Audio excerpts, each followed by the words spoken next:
The small fleet moved slowly through the dark, empty space like careful hunters. The ships belonged to the Kael'thir Concord, a large group of different species who always planned every step before they acted. They did not like surprises, and they hated risks. Commander Vexlara stood on the bridge of the lead ship. Her feathers were smooth silver gray, and her sharp eyes watched the main screen without blinking. She was known for being calm and very smart. Everyone trusted her decisions. A strange signal had appeared 3 days earlier. It was weak and old, but it carried the clear mark of human technology. The Kael'thir had studied humans long ago. They knew humans once ruled many stars with fast ships and strong weapons. Then something terrible happened. The Great Collapse came, and most humans vanished from the galaxy. Records said the rest turned into small groups of primitives who could not even reach other planets. The Concord marked all human worlds as dead or empty. Living humans again. This signal came from a system far from normal trade routes. The star was small and yellow. The third planet looked cold and rocky from far away. Old human maps called the place Haven's Reach, but nobody had visited it in hundreds of years. Vexlara ordered the fleet to approach slowly. They used quiet engines and kept all lights low. The ships scanned everything as they came closer. First scans showed nothing unusual. No big energy bursts, no ships in orbit, no defense satellites. The planet had thin air, mostly nitrogen and oxygen with some carbon dioxide. Water existed in frozen caps and small underground lakes. Plants grew in patches, but not much. The surface looked quiet and forgotten. Vexlara felt a small hope grow inside her. Maybe this was just an old, empty base. Maybe machines still ran on automatic power and sent signals by mistake. Then a better scan came. The main settlement appeared on the screen. It sat in a wide valley, protected by high rocky walls. Settlement had about 200 buildings.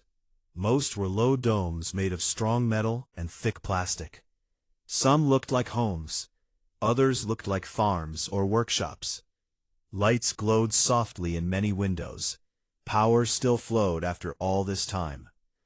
Vexlara counted the energy readings. It was low, but steady. Someone or something kept the place alive. No movement showed on the first pass. No vehicles moved. No figures walked outside. The place looked asleep. Vexlara decided to land one small shuttle with a science team. She chose 5 members, including herself. They would take basic tools, medical scanners, translation devices, and light weapons, just in case. The rest of the fleet would stay high above, ready to help if needed. The shuttle dropped through the clouds and landed on flat ground near the edge of the settlement. Dust rose around the legs, then settled. The team stepped out wearing full environment suits. Air smelled clean but thin. They carried packs and walked slowly toward the nearest dome. Vexlara led the way. Her claws clicked softly on the hard ground. She stopped often to look around. Nothing moved except wind that pushed dry grass in slow waves. They reached the first building. It had a wide door that stood half open. Inside, lights turned on automatically when they entered. The room looked like a storage area. Shelves held boxes of tools, seeds, dried food packets, and spare parts. Everything was neat and clean. No dust covered the surfaces. No broken things lay on the floor. Vexlara touched a panel on the wall. A soft voice spoke in old human language, then switched to Trade Standard. "Welcome, visitors. Please state your purpose." The voice sounded friendly and calm. Vexlara answered in clear Trade Standard. "We come from the Kael'thir Concord. We detected your signal. We wish to speak with the people who live here." The panel stayed quiet for a moment. Then it said, "The settlement is active. Please proceed to the central square. We will meet you there." Nobody spoke.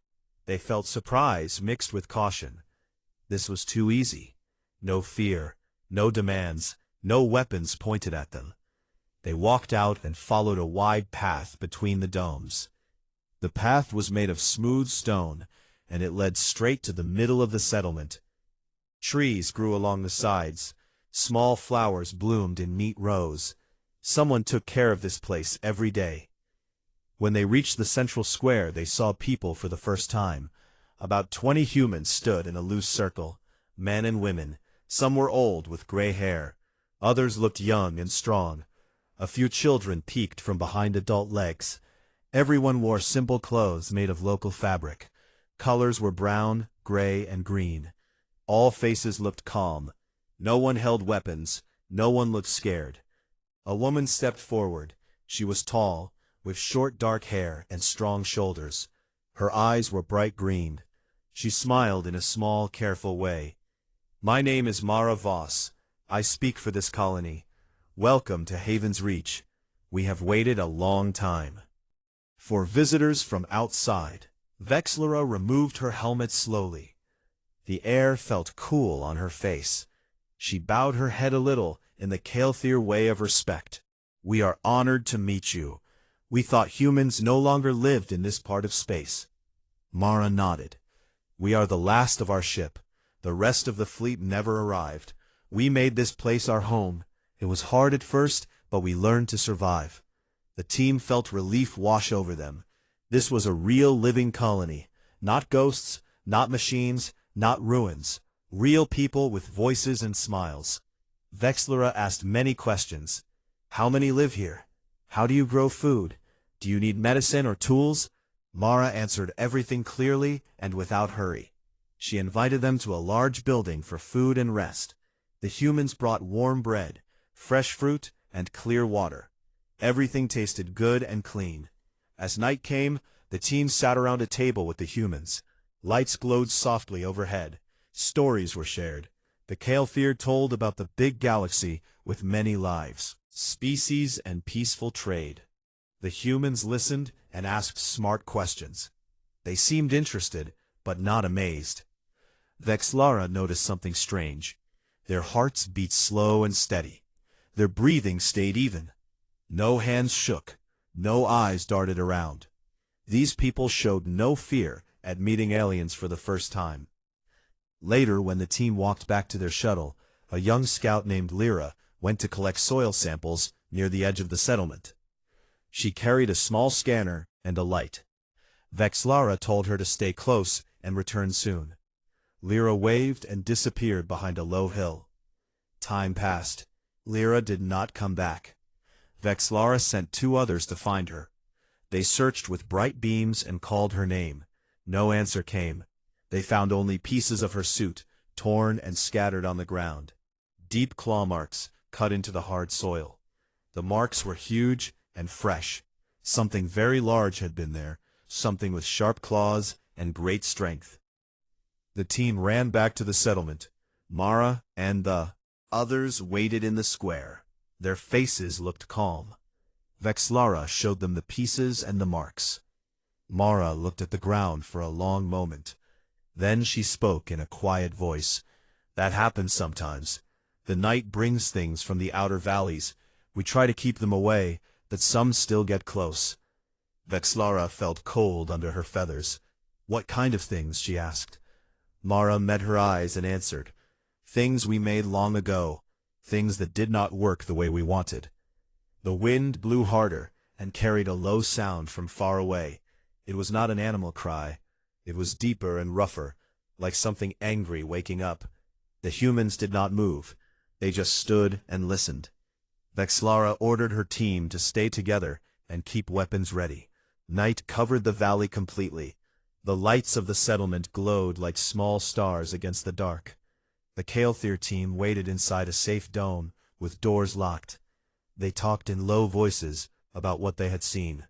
Something waited outside. Something hungry. Something born from human hands.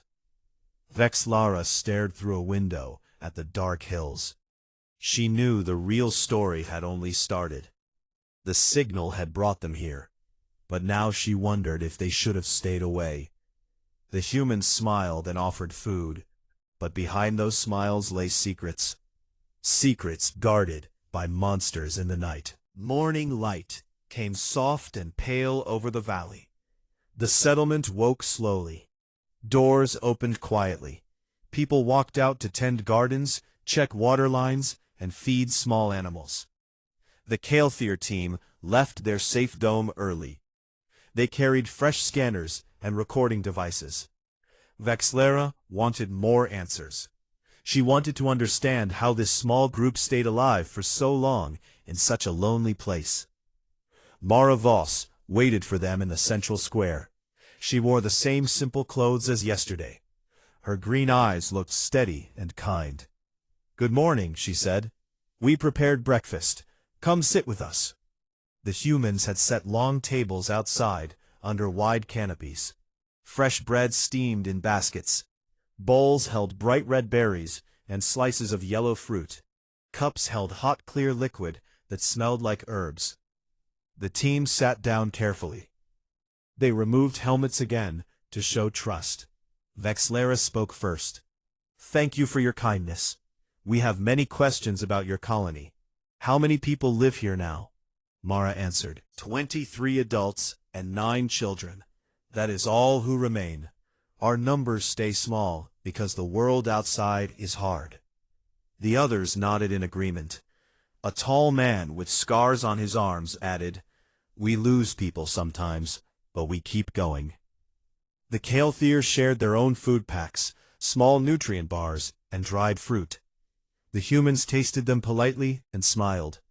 Dr. Thalor, the team biologist, watched everything closely. He was a cephalopod, with many flexible arms and large, curious eyes. He noticed how the humans moved. No quick jerks, no nervous glances. Their bodies stayed relaxed, even when strangers from another galaxy sat next to them. Thalor scanned their vitals with a small device hidden in his sleeve. Heart rates low, breathing even, skin temperature normal. No spikes of fear or excitement. These people acted like they had seen aliens many times before. After breakfast, Mara led the team on a tour. She showed hydroponic farms inside big clear domes. Rows of green plants grew without soil, flowed in gentle streams. Lights glowed purple and blue to help growth. Everything looked clean and efficient. An old woman named Alara explained, "We learned to recycle everything. Water, air, waste, even our dead return to the soil. Nothing is lost here." They walked past workshops where young people worked on machines. Tools hummed softly. Metal pieces clicked together. Vexlara asked about power. The humans pointed to tall towers on the hills. Solar panels covered the sides. Wind turbines spun slowly. Underground generators used heat from deep rocks. Mara said, "We built all this from what the ship carried and what we found later. It took many lifetimes." The team felt impressed. Humans always showed great skill with machines and growing things. But something still felt wrong. No one asked about the claw marks from last night. No one spoke about the missing scout, Lyra. Vexlara decided to bring it up carefully. She stopped the group near a quiet garden. "Last night, one of our people went to take samples.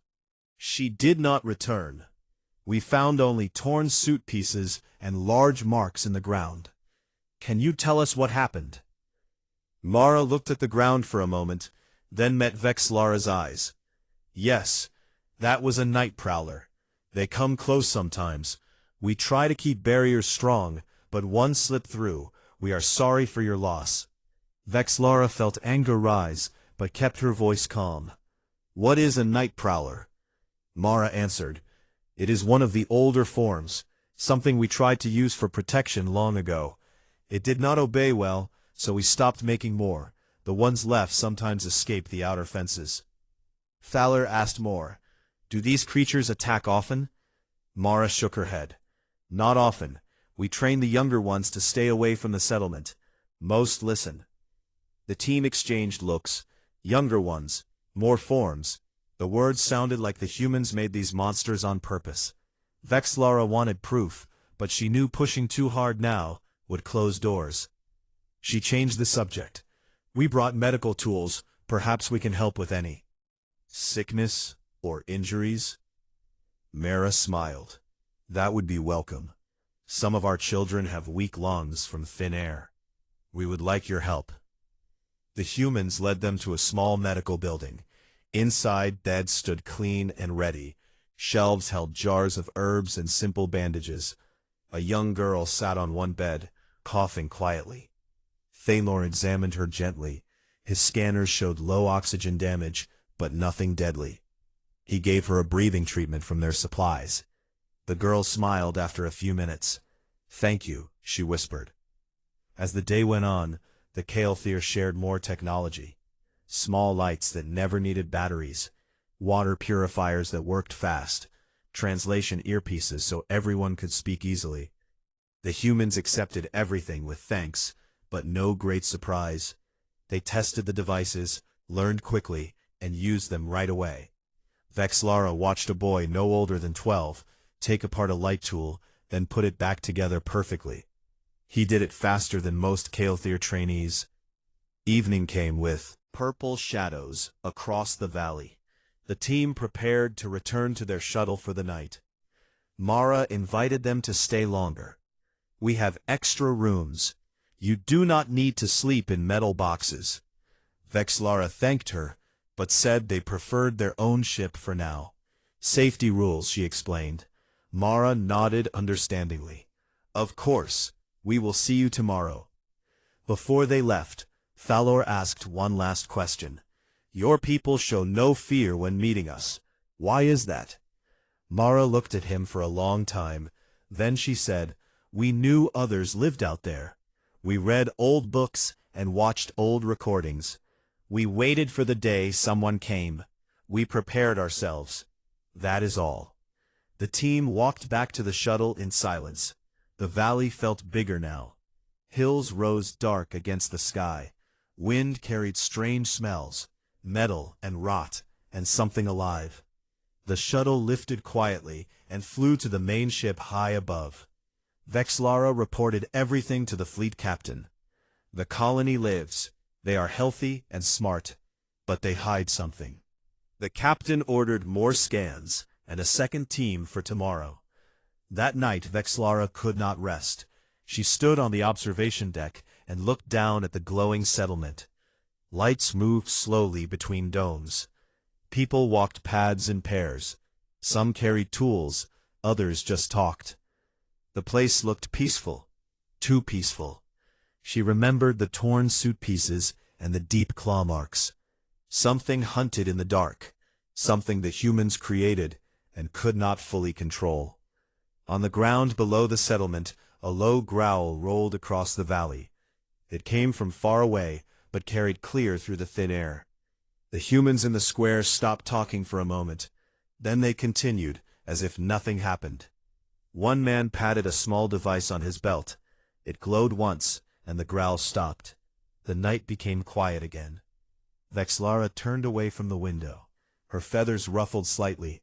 She knew the next day would bring more answers, but she also knew some truths came with danger.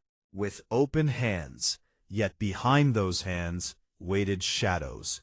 Shadows with teeth and claws. Shadows born from human minds long ago. The fleet slept under the stars, while the valley waited. The colony lights dimmed one by one. Only a few stayed on like watchful eyes. The night stretched long and cold. Something moved in the outer dark. Something hungry. Something patient. It circled the barriers and listened. It remembered the smell of new strangers. It waited for the right moment. The next morning started with thick fog rolling down from the hills. The air felt heavy and cold. Vexlara gathered her team early. They decided to follow the blood trail from Lyra's torn suit pieces. The marks in the ground led away from the settlement toward a narrow pass between two tall ridges. The humans offered no guide.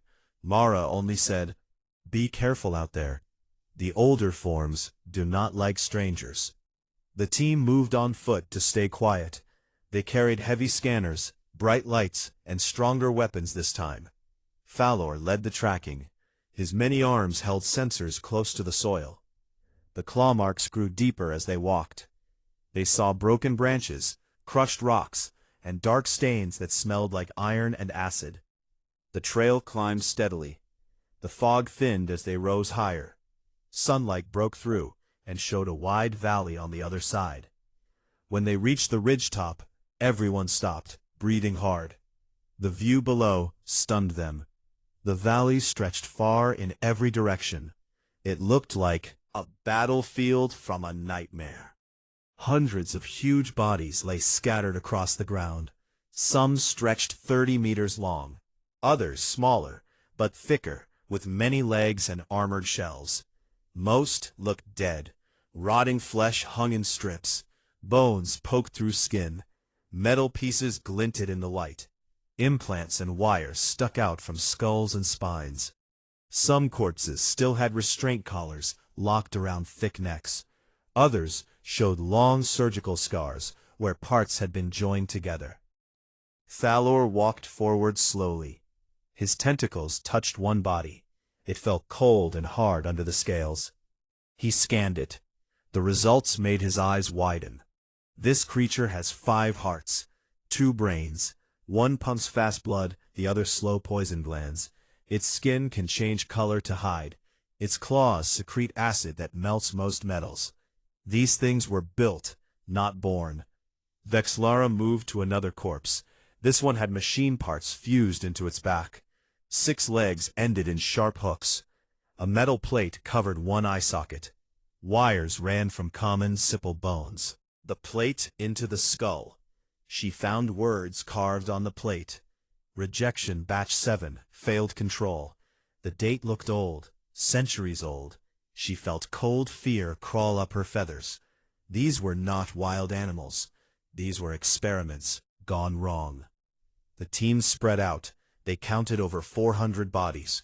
Some looked fresh with blood still wet. Others had turned to dry husks. Wind carried a sour smell that made their suits filter hard. Thalor found one monster with no head, just a stump where the neck should be, yet its body still twitched faintly. He scanned deeper. Tiny nodes in the spine glowed. They tried to restart systems even after death. These creatures fought to live long after they should have stopped. A low rumble came from deeper in the valley. The ground shook lightly. Dust rose in small clouds. Vexlara ordered everyone back to the ridge. They hid behind rocks and watched.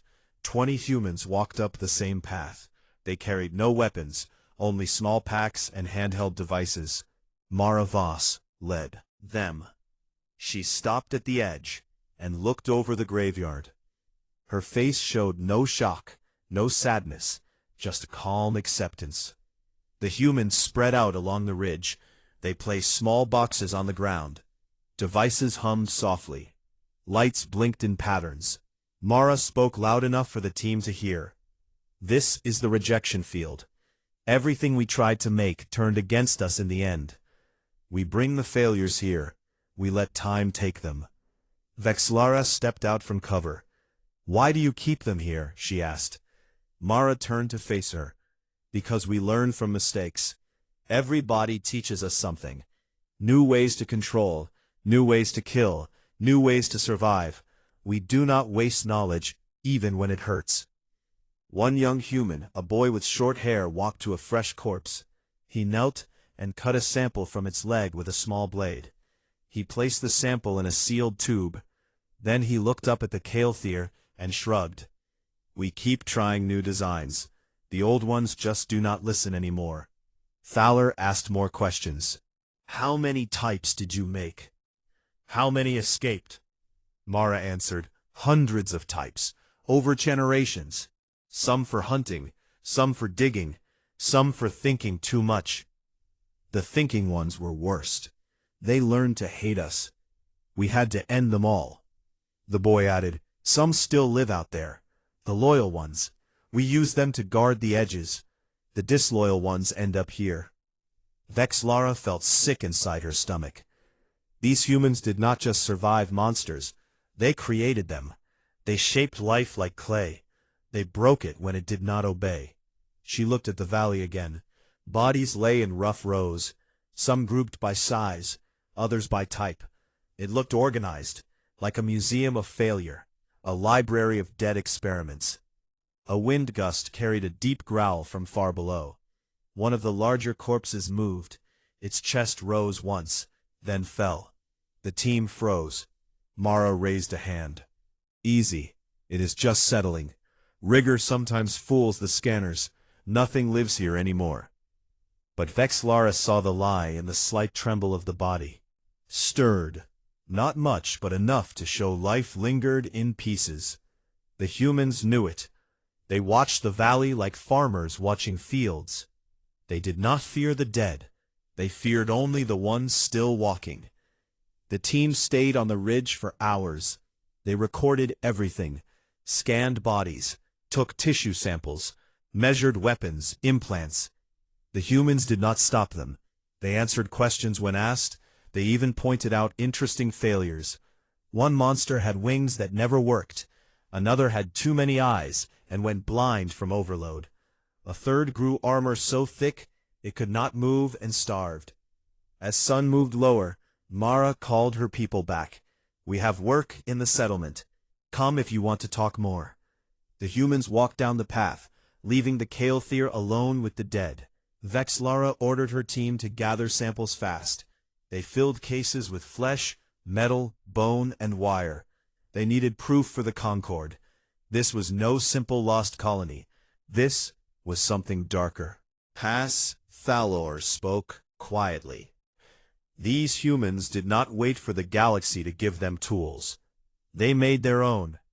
They made horrors to fight horrors. They turned themselves into keepers of nightmares. Vexlara nodded. They built a world where monsters serve them, until the monsters decide otherwise. The trail back felt longer now. Every shadow looked deeper, every sound sharper. The settlement lights appeared ahead like a promise of safety. But safety felt thin now.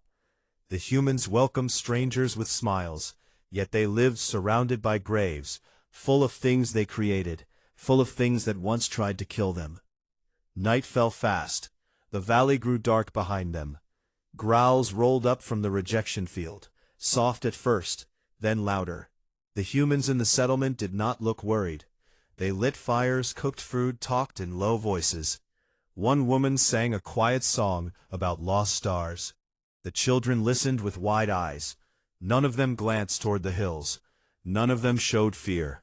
From the shuttle ramp, she knew the graveyard held answers. But the answers carried teeth. The humans had not just survived. They had become something new.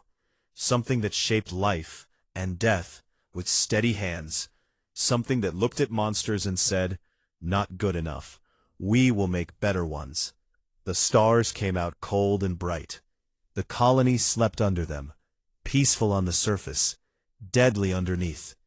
The Kael'thir team returned to their ship, carrying boxes of horror. They knew tomorrow would bring more truths, truths that might change how the galaxy saw humans forever. The Kael'thir team returned to the settlement under a heavy sky. Clouds hung low and gray, promising rain. Vexlara called everyone together in the central square. She wanted answers now. The graveyard had shown too much. The humans could not hide behind smiles anymore. She faced Mara Voss and the others directly. We saw the rejection field. We counted the bodies. We read the labels on the implants. We know those creatures came from your hands. Tell us the full truth, or we leave and report everything to the Concord. Mara looked at her people. They nodded one by one. No one argued. She stepped forward and spoke in a clear, steady voice. "Sit down. This will take time.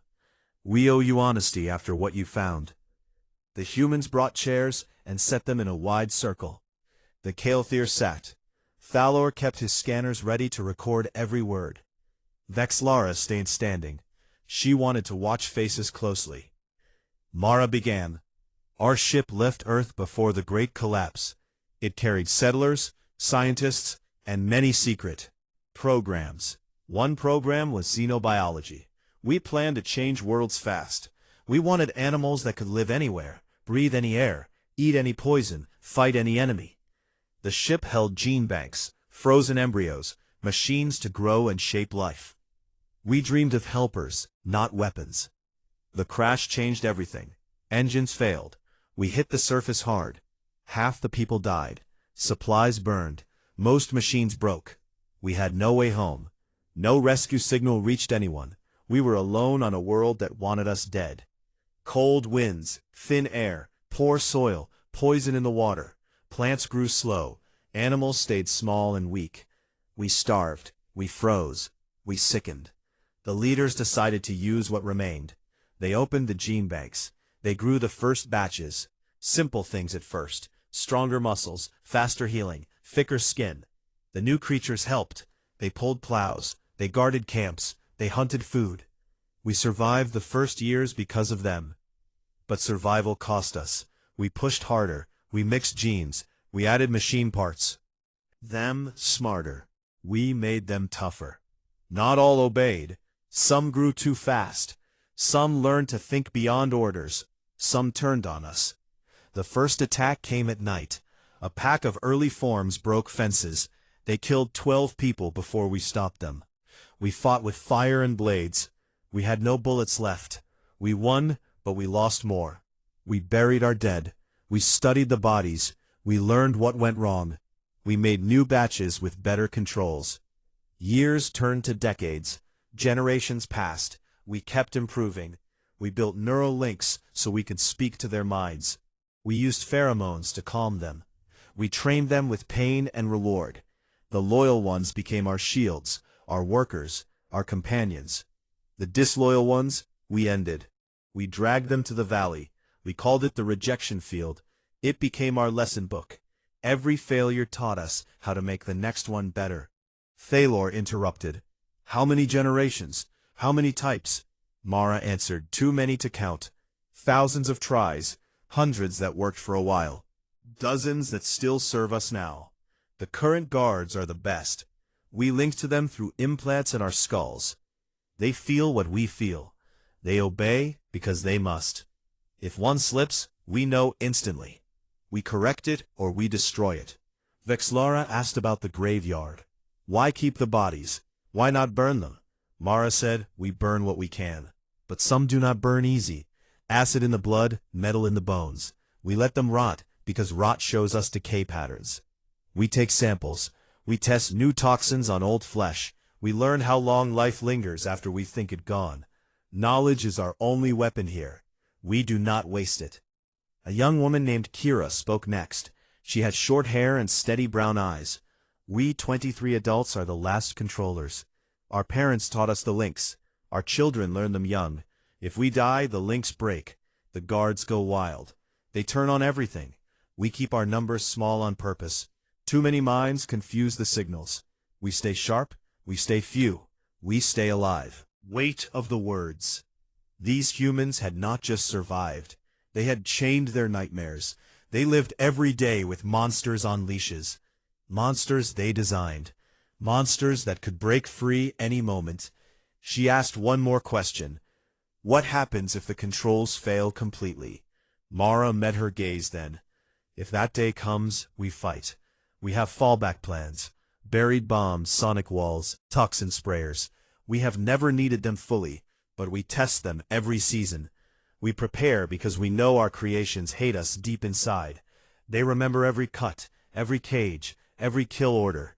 They wait for weakness. We give them none. Silence fell over the circle. Rain started soft at first, then harder. It drummed on the canopies. Water ran in small rivers across the stone paths. The humans did not move. They sat wet and calm. The Kael'thir felt the cold soak through suits. Thalor whispered to Vexlara, "This is not a colony. This is a prison they built for their own monsters and for themselves." Mara stood. "Have shown you our truth. Now decide what you will do. Stay and help us, or leave and tell your people what you saw. We ask nothing but honesty in return." Vexlara looked at her team. Faces showed shock, fear, respect. She spoke for them. We will stay one more day. We need to understand more. We will not attack. We will not steal. But we will watch closely. The rain grew stronger. Night came early. Lights glowed brighter in the domes. The humans returned to their homes. They checked links. They fed the guards. They sang soft songs to children. The Kael'thir went back to their shuttle. They sealed doors. They talked in low voices. Thalor said, "These humans turned desperation into mastery. They did not wait for gods or help. They became their own gods. They shaped flesh and fear into tools." Vexlara stared out at the dark settlement. Rain streaked the window. She saw shadows move beyond the fences, large shapes with glowing eyes. They paced the edges. They tested barriers. They growled low. The humans inside did not flinch. They trusted their chains. They trusted their will. The night stretched long. The rain fell harder. Something waited in the wet dark. Something patient. Something remembering. Inside one dome, Mara sat alone. She touched the implant behind her ear. She felt the minds of her guards, calm but alert. She whispered to the empty room, "Next generation will be stronger. They will need less from us. They will think more for themselves." She smiled, small and tired. "Soon we may not need to hold the leash at all." The storm raged outside. Lightning flashed over the rejection field. Old bones gleamed white for a moment. Then darkness took them again. The colony endured. The monsters waited. The strangers watched. And the truth settled heavy on everyone. No one slept easy that night. The rain stopped before dawn, leaving the air fresh and sharp. Vexlara woke her team early. They planned one last day of observation before the fleet left the system. She wanted final scans of the colony defenses and the rejection field. The humans had shared much, but she sensed more waited hidden. She ordered caution, keep weapons close, stay together, report anything strange. They walked from the shuttle to the settlement under clear sky. The valley looked peaceful in morning light. Flowers opened along paths. Smoke rose from cooking fires. Children ran and laughed. Adults worked quietly. Mara met them at the square. She looked tired, but calm. "You stayed. We are glad. Come see our morning routine. We check the guards first." The group followed her to the edge of the settlement. A low fence stood there, made of thick wire and metal posts. Small devices blinked along the top. Mara touched a panel on her wrist. A soft hum answered. 5 large shapes appeared from the shadows. They walked slowly toward the fence. Each stood taller than 2 humans. Thick legs ended in claws. Thick necks supported heavy heads. Eyes glowed faint yellow. They moved with careful steps, like beasts on parade. "These are our current generation," Mara said. "They guard the outer perimeter. They hunt threats. They protect the fields. They obey the link perfectly." The team watched in silence. The creatures stopped a few meters away. They lowered heads. One opened its mouth, showing rows of teeth. Then it made a low rumble, almost like a purr. Mara smiled. "Good boys, stay calm." Thalor scanned them quietly. The biology looked impossible. Redundant organs, fast healing, neural implants deep in the brain, pheromone glands tuned to human sense. These monsters had become perfect servants. Yet something in their eyes looked too aware, too patient. Vexlara felt unease grow. She asked, "How long until the next generation?" Mara answered, "Soon. We test new traits. We want less dependence on us, more independence." The boy from yesterday added, "If they think for themselves, they protect better. They adapt faster." Before anyone could ask more, a young Kael'thir scout named Rin stepped forward. He carried a portable deep scanner. He wanted better data on the graveyard. He ignored orders and climbed a nearby rise. He aimed the device toward the valley and activated it. The scanner sent a strong pulse. High-energy waves swept the field. They bounced off old implants in the dead bodies. The pulse hit dormant neural inhibitors, buried long ago. The ground trembled, small rocks rolled, everyone froze. A deep groan rose from the rejection field. Dust clouds lifted. One huge corpse rolled over, its chest split open. Dry flesh cracked. New tissue pushed through fast. Another body twitched. Legs kicked weakly. Metal plates sparked. A third rose on broken limbs, eyes lit with fresh glow. More followed. Dozens, then hundreds. The dead woke. They shook off rot. They tested new muscles. They turned heads toward the settlement. Panic hit the Kael'thir team. Rin dropped the scanner and ran back. Vexlara shouted, "Evacuate now! Get to the shuttle! The fleet above can cover us." But the humans did not run. Mara raised her hand. "Wait, this is our problem. We handle it." The 23 adults moved fast.